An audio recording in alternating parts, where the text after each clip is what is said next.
Today, Kentucky Stardom welcomes broadcast personality Nick Clooney, country music singer Wynonna, and musician Richard Young of the Kentucky Headhunters.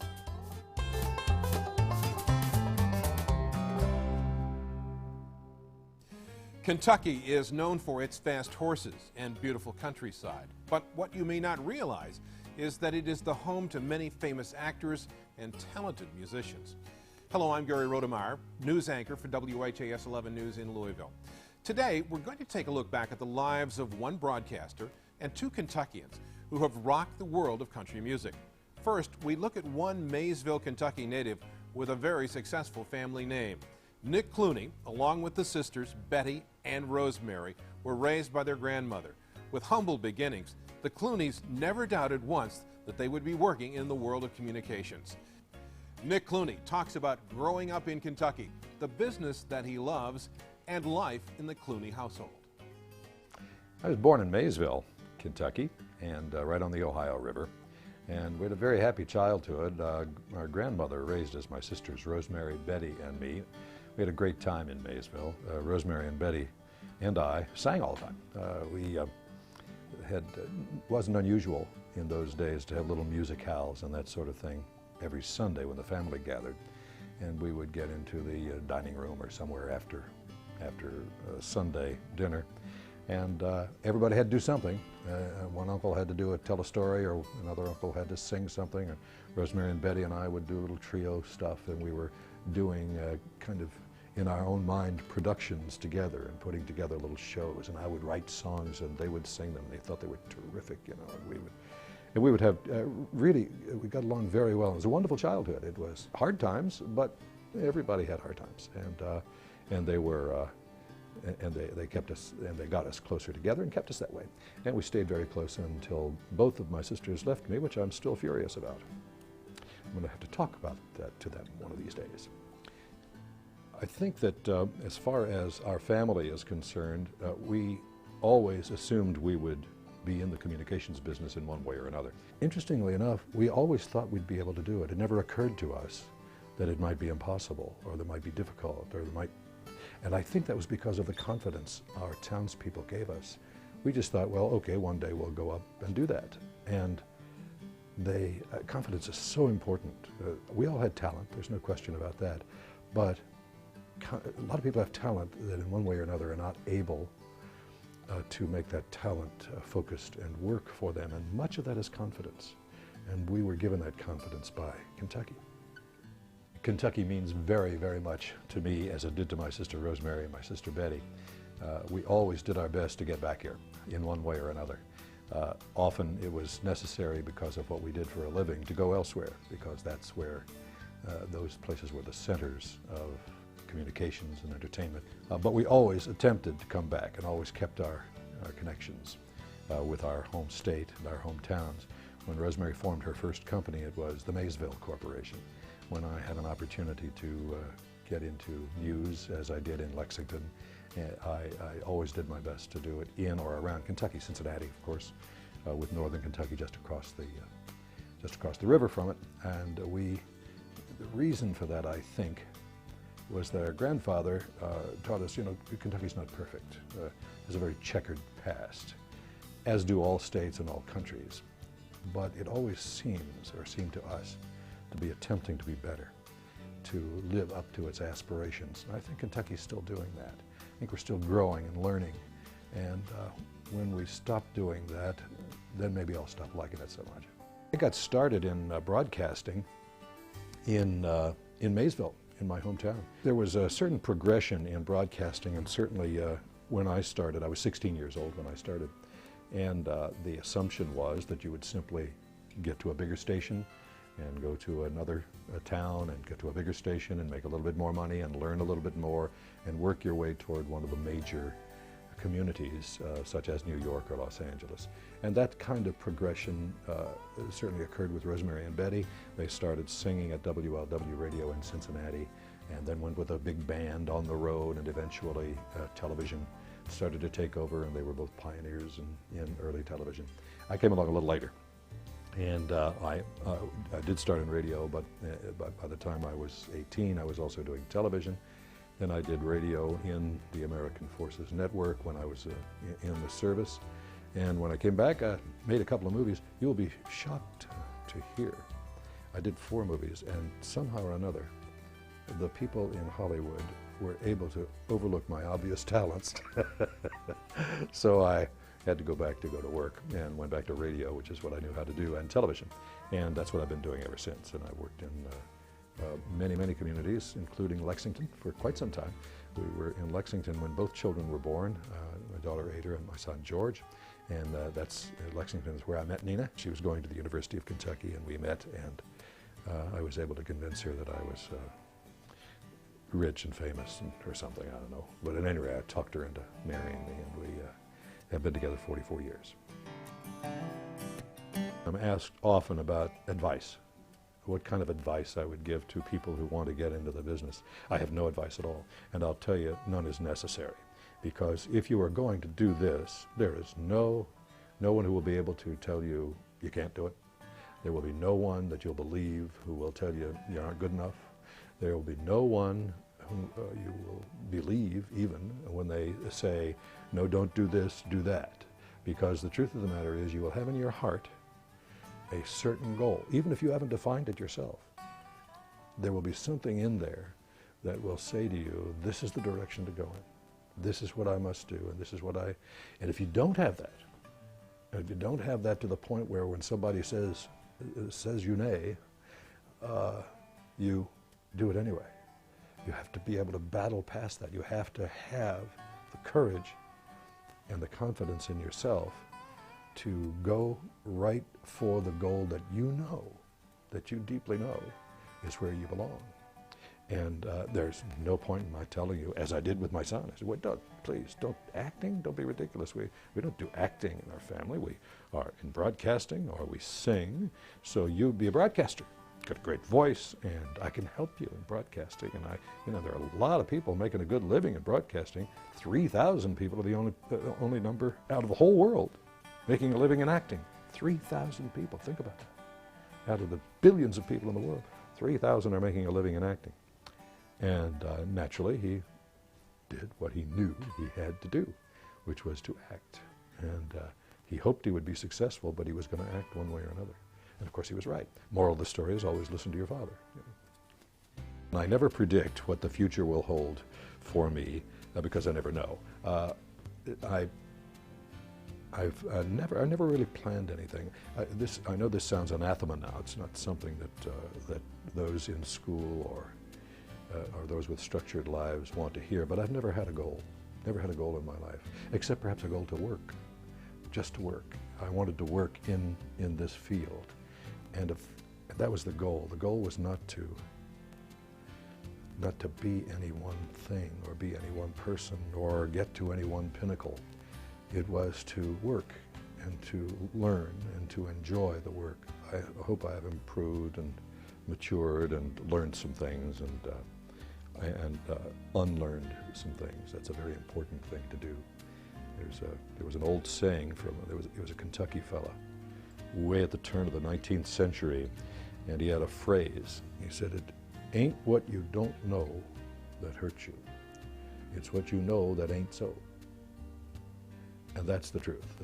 The first thing you have to do is get rid of things that ain't so. I know a lot about living, and I know a lot about life, and I think those skills fit you in whatever field you find yourself. And so I suppose that the future, whatever it is, will be very interesting. Interesting indeed. Nick Clooney may not know what the future holds, but certainly his drive and his passion for what he does will push him further along the path of success. Well, next, we have a fiery redhead that went from a famous mother-daughter duo to a solo country act. The country singer Wynonna grew up determined to be on stage one day. Naomi and Wynonna set out to be one of country music's most successful duos. Going from the renowned mother-daughter duo to solo artist would prove to be a challenging task. Wynonna went out alone, and like her hit song, she was the girl with a guitar. My childhood I spent most of it in Ashland, Kentucky, between two sets of grandparents. My mother was quite a gypsy.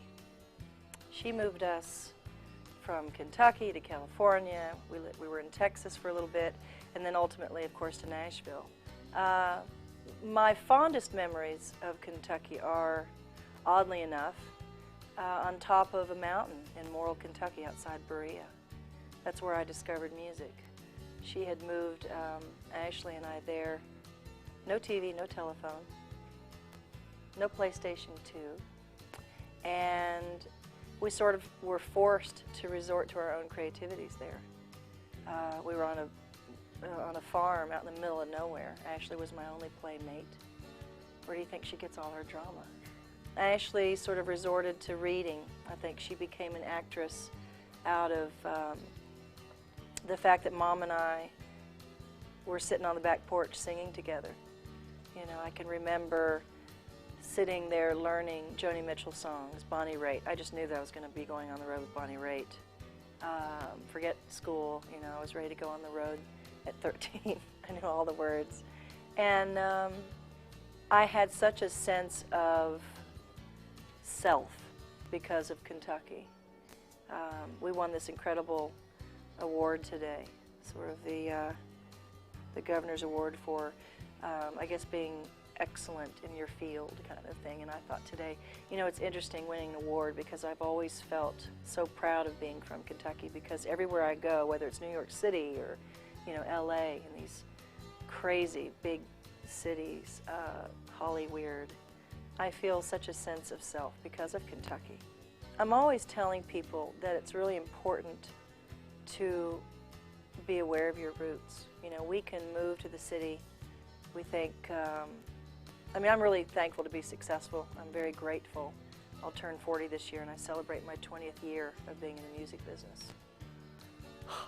So that's a miracle. And the thing that has kept me, I think, from giving up is I know where I come from. Simple as that. I just know that no matter whether I win the award or not, in other words, if I'm number one or number, we don't care, plywood or platinum, I know, besides being a child of God, that I'm a country girl. You know, you can take the girl out of the country, but you can't take the country out of the girl. And I know that wherever I end up, where my roots are, they're firmly planted. And however successful I get, however red the hair gets, I'm still that girl sitting on the back porch in Morrill, Kentucky, playing my guitar and singing at the top of my lungs. My inspirations are, besides the women in our family, Nana's sitting over here, and she's such a survivor. The women in our family, we have these strong women. I look around and I see, you know, my Nana, I see my mother. As crazy as she was and still is for taking the chances that she did. I remember Wynonna Judd telling her, you know, you've got to get a job. You've got to, you know, here she's got the car packed, and no, I'm moving to Hollywood. And he's looking at her going, okay, interesting. And we were the first to ever take that chance, Mom and I, you know, to sort of look at the rest of our family and say, I remember talking to my papa and saying, I don't want to go to college. And him crying and begging me, you know, I'll pay for it. And my heroes were my papa. I did a song called Grandpa with Mom, and it won our first Grammy, actually, and it came from him. These people that raised me, my Aunt Pauline was part of it. So, you know, everybody always says, you know, an NBA player or somebody famous. To me, it was people that I saw as really as strong, who didn't have a whole lot.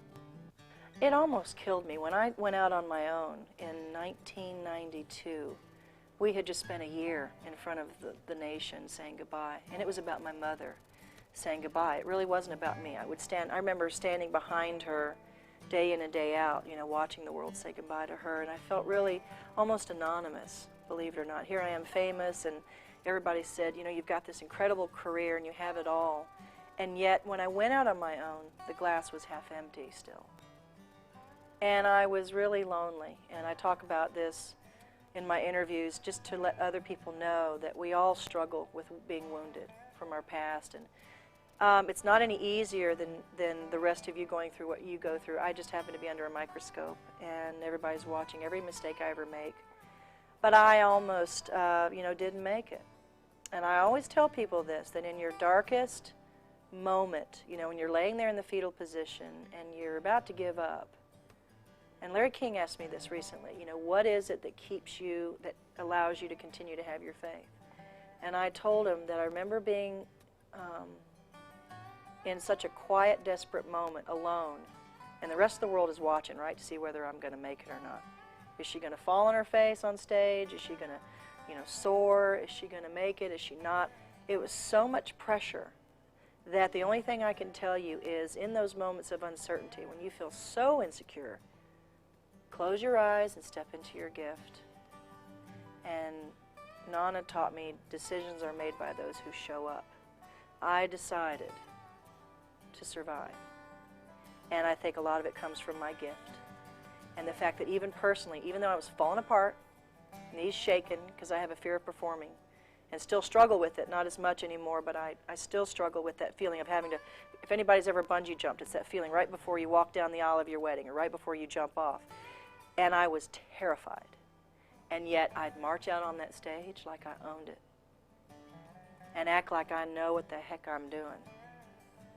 Because I knew that if I gave up, somebody was waiting to have a party in my honor. And out of willfulness, stubbornness, whatever you want to call it, I want to give glory to the one who gave me my gift, not the one who's stealing my joy, who is putting worry and doubt in my head. And people say, "Oh, you have so much faith, you have so much, strength." No, it's not about that. It's about just believing in something greater than you. Does that make sense? Because the world can chew you up and spit you out. The world's a scary place and a crazy place. I want to continue to follow my heart, make crazy decisions that people go, "What the heck is she thinking?" Because you go out on that limb, that's where the fruit is.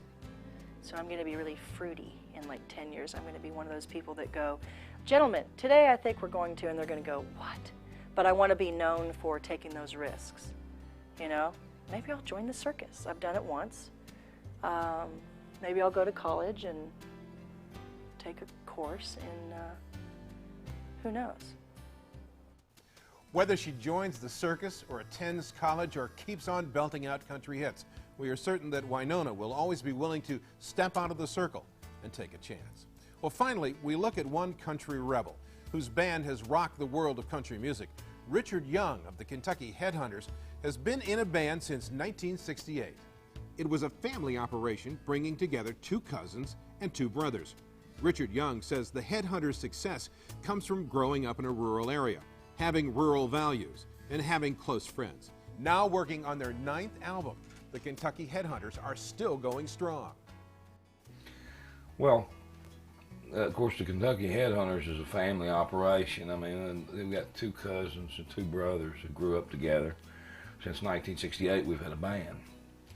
And this house that we're in right here, my grandmother gave it to us in 1968 for us to have to practice with our little band in, that sort of thing. Of course, I'm sure she probably thought that would last for 6 months and then we'd go on doing something else, but this is like 35 years that we've been using this house. And it's the thing about our music and our life is it's all built not so much with the music as it is with our family.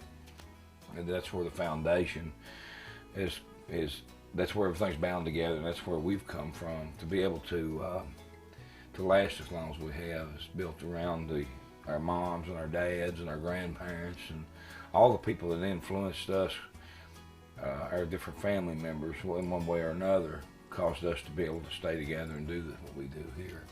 Between our parents and our grandparents and our brothers and sisters, our friends, our cousins, this whole thing has been a family operation from the word go, and it still is today. And that's a lot of people, there's kind of a joke that goes around town that we've outlived Methuselah, with all the things that happened to the Headhunters. We have had our share of ups and downs, and a lot of people find it strange that we're able to keep doing this thing, and it's based around growing up in a rural area, having rural values and sensibilities, and having friends that are the same friends you had since you were in the first grade, that are still just as close as you are 30 years later, you know, with those people.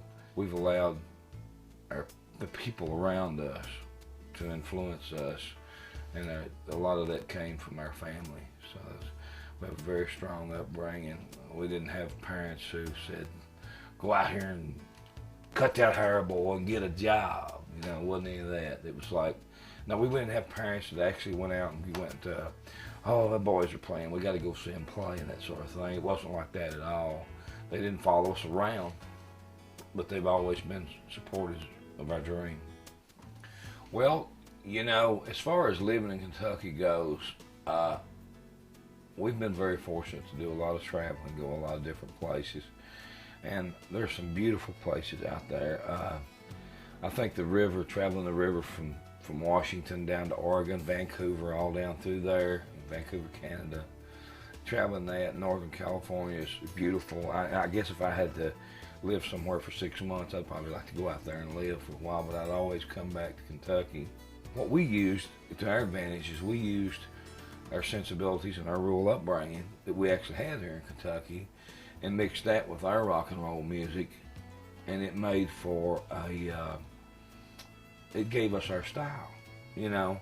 And if we had moved to Los Angeles when we were kids, you know, we would have been just a bunch of lost Kentucky boys out there, and there was always a buzz on us, and there was always this thing that people from, you know, major cities knew about us and what we did down here in Kentucky, and it was just up to us to get it across to the major record labels and that sort of thing. But I think the thing that finally pushed it over the edge was the fact that we were from Kentucky, and that we were, you know, taking things that happened in rural areas and being able to take that and put it with growing up listening to the Rolling Stones and all those guys and the influences we had musically, and take that and put it with milking cows and, you know, chasing horses, and, you know, they were out, or going to school in Metcalfe County at high school, and all the friends we grew up with and the things that we learned from them as just people. Guys that, you know, are up here working up here at the factory, been here 30 years, you know, working at the factory.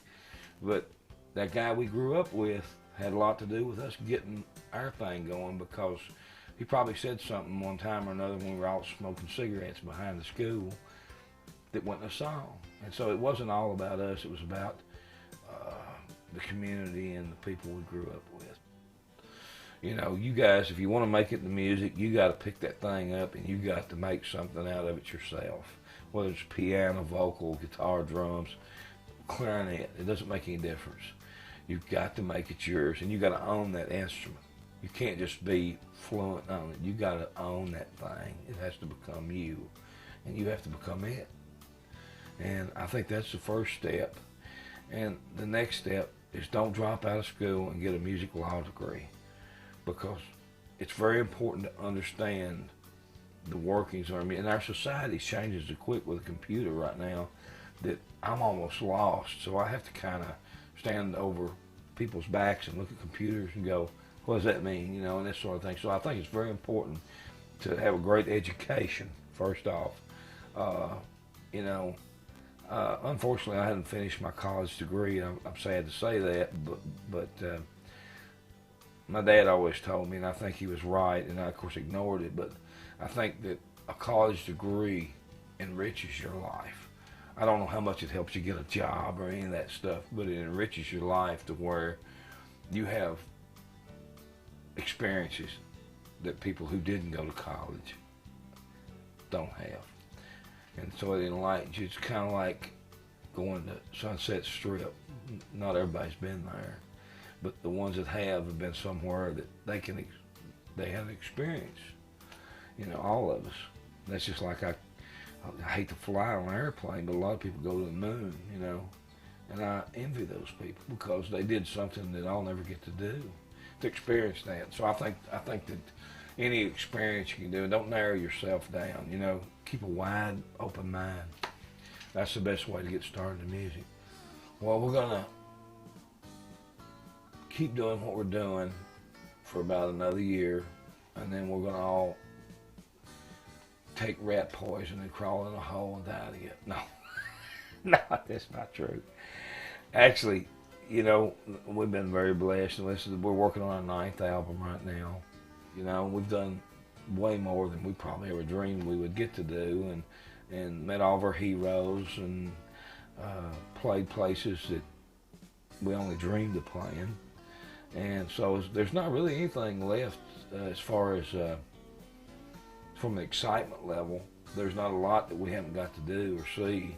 So I think probably just do more of what we've done, and try to enjoy it a little bit more than me. You know, because sometimes when you're doing what we do, you're in such a rat race to keep up and to make things happen, you kind of forget to, and that's true of everything in life, you forget to have fun doing it. And we've reached that point in our career to where we've got to have fun. It's all about fun from here on out, you know. And so naturally you have to, you know, have kids going to school and all this, so you have to be responsible that way, but we're going to be really, really irresponsible the rest of our career. It's no longer about being on the top of the charts for the Kentucky Headhunters. Up to this point, they've had experiences they only dreamed about in years past. And now it's all about having fun. Nick Clooney, Wynonna, Richard Young all have pride in being from the state of Kentucky. And I'm sure there will be many more talented people to follow them from the Bluegrass State. I'm Gary Rodemeyer. Thanks for joining me on Kentucky Stardom. I have been on a bus full of fans getting ready to have autographs, and I'm not kidding you, Elijah leaned out of the bathroom going, "Mom, can you wipe my butt?" We're lucky to be from Kentucky. You know, that's what made us, I think. You know, more than, you know, not to mention that we're a little different. You know. But I hope I'm continuing to grow now, and I intend to do that until they drive me into the ground with a stake.